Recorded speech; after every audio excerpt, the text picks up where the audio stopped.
તો હાર્દિકની સભામાં હોબાળો થયો છે। હજી લાફાકાની શાહી બુજાઈ નથી। ત્યાં 24 કલાકની અંદર ફરી એક વખત હાર્દિકને રોષનો ભોગ બનવું પડ્યું છે। ત્યાં કેવા પ્રકારની પરિસ્થિતિ છે, શું સ્થિતિ સામે બની છે કે કેમ? પ્રતિક જાદવ અમારા સંવાદદાતા લાઈવ અમારી સાથે જોડાઈ ચૂક્યા છે। પ્રતિક, હાલ જ્યાં ઉપસ્થિત છો ત્યાં કેવા પ્રકારની પરિસ્થિતિ?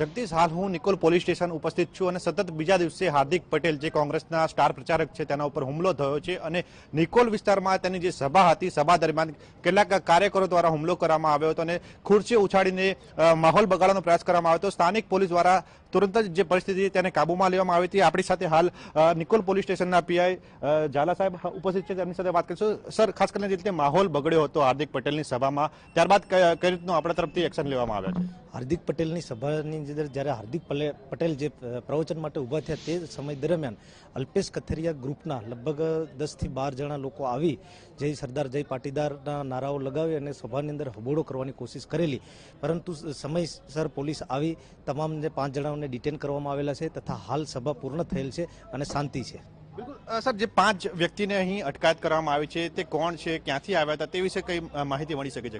એ લોકોને પ્રાથમિક પૂછપરછ કરતા તેઓ સુરતના રહેવાસી છે અને હાલ તેઓની પૂછપરછ ચાલુ છે અને તેઓ પોતે જણાવે છે કે તેઓ અલ્પેશ કથિરિયા ગ્રુપના છે। તેઓને છોડાવવા માટે તથા તેમના ઉપર જે કેસો થયેલા છે એ પાછા ખેંચવા માટે થઈ અને આ સભાની અંદર હોબાળો કરવા માટે આવેલા હતા। બિલકુલ, હવે આ જે 5 વ્યક્તિ તેમના સામે કયા પ્રકારની કાર્યવાહી કરવામાં આવશે? હાલ એ બાબતે વધારે પૂછપરછ ચાલુ છે। હવે વ્યવસ્થિત એની પૂછપરછ કરીને પછી આગળની કાર્યવાહી કરવામાં આવશે।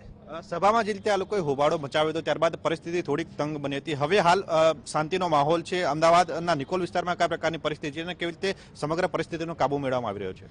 હાલ એ 5ને ડિટેન કર્યા પછી વિસ્તારમાં શાંતિ છે, કોઈ પણ પ્રકારની તણાવભર્યું નથી છે, સતત પેટ્રોલિંગ ચાલુ છે અને બીજી કોઈ પણ લો એન્ડ ઓર્ડરની સ્થિતિ કથળાય એવું અહીંયા કંઈ પણ છે નહીં અને પરિસ્થિતિ શાંત છે। બિલકુલ ચોક્કસથી નિકોલ પોલીસ સ્ટેશનના પીઆઈ એચપી ઝાલા સાહેબ કહી રહ્યા છે કે જે રીતે હાર્દિકની સભામાં માહોલ બગડ્યો હતો ત્યારબાદ હવે હાલ પોલીસ ઘટના સ્થળે પહોંચી છે અને જે રીતે માહોલ બગડ્યો હતો તે માહોલને હાલ કાબૂમાં લેવામાં પ્રયાસ કરવામાં આવી રહ્યો છે અને જે 5 વ્યક્તિઓ દ્વારા હોબાળો મચાવવામાં આવ્યો હતો તે 5 વ્યક્તિઓને હાલ અટકાયત કરવામાં આવી છે। 5 વ્યક્તિ જે છે તે સુરતના હોવાનું જાણવા મળી રહ્યું છે। સાથે જ આ જે 5 વ્યક્તિ છે તે અલ્પેશ કથિરિયા જે પણ પાટીદાર આંદોલનનો એક નેતા છે, પાસનો નેતા છે, તેના જ સમર્થક હોવાનું હાલ જાણવા મળી રહ્યું છે। પ્રતિક, આભાર।